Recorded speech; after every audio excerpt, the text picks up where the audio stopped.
ఏం జరుగుతుంది? Police raid sir, ఎవరో మర్డరర్ అంట.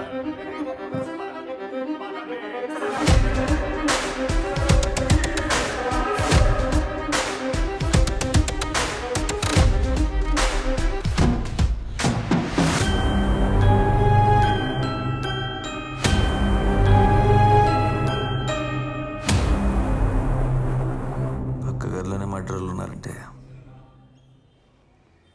రేపు మన పక్కలో ఉన్న ఆశ్చర్యపోక్కర్లేదు కదా?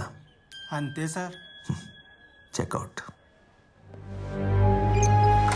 సార్, ఆ ప్రసాద్ మలిక్ గారు దొంగ నా కొడుకులు సార్. ఆ మలిక్ గారు నా ల్యాండ్ కబ్జా చేశాడు సార్. ఆ ప్రసాద్ గారేమో కేసు పెడితే చంపుతానన్నాడు సార్. అప్పుడే అనుకున్నాను కొడుకుల్ని ముక్కలుగా నరకాలనేసి. కానీ అంత ధైర్యం నాకెక్కడుంది సార్. అందుకే రోజు కనకదుర్గ వాళ్ళు కూర్చొని ధైర్యం కోసం తాగుతుండేవాడిని. అమ్మ తోడు సార్, నన్ను నమ్మండి సార్. వాళ్ళిద్దరు నేను చంపలేదు సార్. నీతో ఎవరైనా ఎప్పుడైనా ప్రసాద్ మలికుల గురించి మాట్లాడా? వాళ్ళ గురించి ఎవడు అడుగుతాడు సార్?